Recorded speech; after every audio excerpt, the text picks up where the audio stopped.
مولانا روم فرماتے نے ایک دن ایک بکریاں چاڑدا پیا آجڑی تے بکری اجڑ چو وچھڑ گئی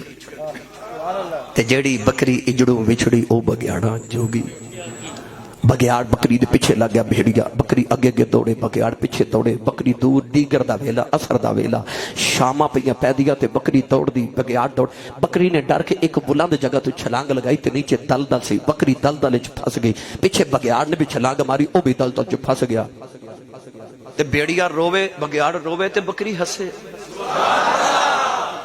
دلدل وچ پھس کے تے بگیاڑ بکری نو کہنے لگا ہن مر تو بھی جانا تے ڈوب میں بھی جانا تے مر دوہاں جانے تے میں رونا تو کیوں ہسنی ہے بکری بگیاڑ بل ویکھ کے کہنے لگی او سورج بل ویکھ بگیاڑ سورج بل ویکھ کے کہنے لگا سورج پہ ڈوب دے کہنے لگی میں اس واسطے ہسنی ہوں سورج ڈوب جانا شام پہ جانی ہے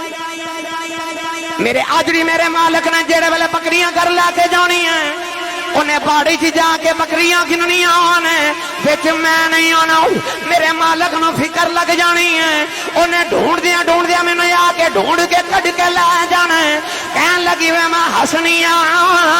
تے میرے مالک آ کے لے جانا ہے تیرا کی بنے گا تیرا تے مالک ہی کوئی نہیں نوجوانوں پھلروانا والے ہو او سانو کدے ڈرنا ہے مالک جوندے آن بچانے آئی جاندے